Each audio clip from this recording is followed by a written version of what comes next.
কি বলবো আর, দেশের যা পরিস্থিতি। আমার ছোট মেয়ে যে ক্লাস 3-তে পড়ে, ছোট্ট একটা মানুষ, তার ভিতরে এত পরিমাণ দেশের জন্য মায়া।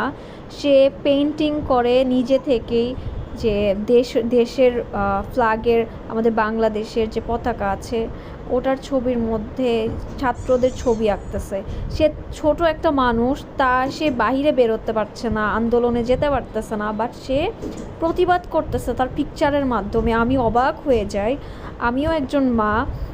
যেই মায়েরা তাদের সন্তানদেরকে হারিয়ে ফেলেছে তারাই শুধু জানে সন্তানের মায়াটা কি ভাই, সন্তানের মায়াটা কি।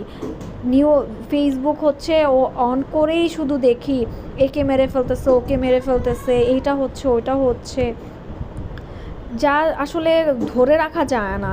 এই ছবিগুলা দিয়ে আমি অবাক হয়ে গেছি। আমার মেয়ে যখন আমাকে ছবিগুলা দেখিয়েছে, আমাকে বলতেছে